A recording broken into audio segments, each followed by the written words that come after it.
Fala galera, aqui quem fala é o RiGamesplay. E eu estarei para vocês como conseguir fazer um canal na YouTube. Primeiramente vocês entram e vem nessa pessoa aqui, a terceira.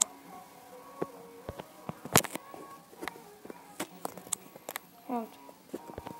E aí vai aparecer fazer log. Aperta.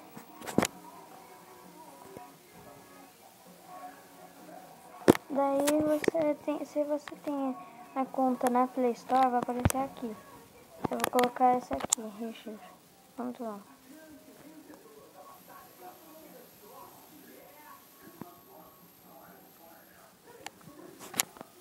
E pronto, daí vocês vêm aqui, de novo nessa pessoa. Aí pronto, daí vai estar coisado aqui. Você não fez ainda o canal. Aí vocês clicam aqui, nessa coisa. Daí vai aparecer aqui embaixo, nos últimos, meu canal e sair. Primeiramente vocês querem criar o canal, né? Então vocês apertam aqui, meu canal.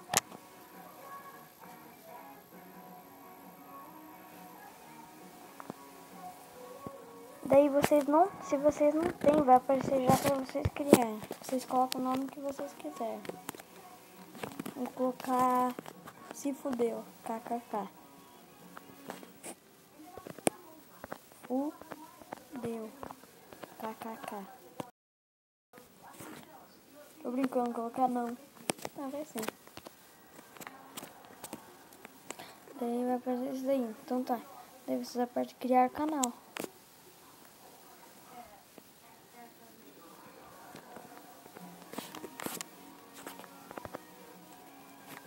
Vamos ver se isso aqui vai.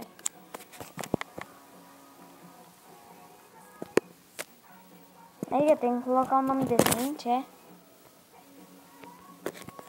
Então tá, vou colocar meu nome.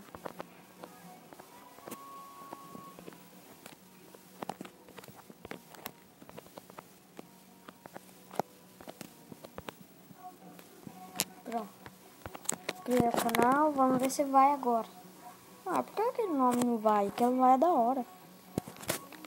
Aí pronto, canal criado. Daí você já vai direto pro seu canal. Pronto. Então é esse o vídeo, galera. Espero que vocês tenham gostado.